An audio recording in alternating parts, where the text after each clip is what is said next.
এই তো আলু মটরের তরকারি। বন্ধুরা, আমার ছেলের জন্মদিন। এই যে কি যেন এটা, পনিরের তরকারি, এটা মাছ, দই কাতলা। এই এটা কিন্তু খুব সফট আর খুব হুম টেস্টও। ঠিক আছে, মানে অসাধারণ। আমি এই যে রুটি দিয়ে দেখি রাত্রিবেলা মাকে বলবো একটুখানি রাখতে, আমি রুটি দিয়ে খুব ভালোবাসি। মাকে তো পরোটা লুচি বললে করে দেয় না, বলে তেল খাওয়া ভালো না, তো আমি রুটি দিয়ে খাবো এটা। হুম, আর এখানে চলে এসছে একটা, বলে দাও মা এটা দই কি? কাতলা। দই কাতলা, একদম ঠিক আছে। চাটনি। দই কাতলা, আমার কাতলাই খুব ভালো লাগে খেতে। আচ্ছা, এখানে আছে হচ্ছে মিষ্টি আছে, চাটনি, আর পাঁপড়, পাঁপড় আছে, দু রকম দই। মিষ্টি আছে। ঠিক আছে, এখানে একটা আছে হ্যাঁ। কম মিষ্টি, এটা আছে বেশি মিষ্টি। হুম, আর এই হচ্ছে আমাদের পাঁপড়, যেটা সবার লাস্টে দেয়, এবং এই হচ্ছে আমাদের লাবড়ি চাটনি। লাবড়ি, হ্যাঁ। ঠিক আছে, তো এত কিছু করার জন্য মাকে ধন্যবাদ।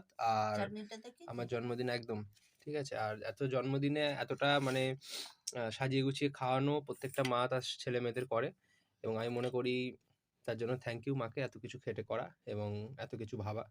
তো টাটা, দেখা হচ্ছে পরের ভিডিওতে। আর তোমরাও জানিও তোমরা কি কেরম খাও জন্মদিনে, এবং ভালো থেকো, সুস্থ থেকো, আর খেয়ে থাকো। টাটা। তোমাদেরও বাচ্চাদের জন্মদিনে এরম করে দিও।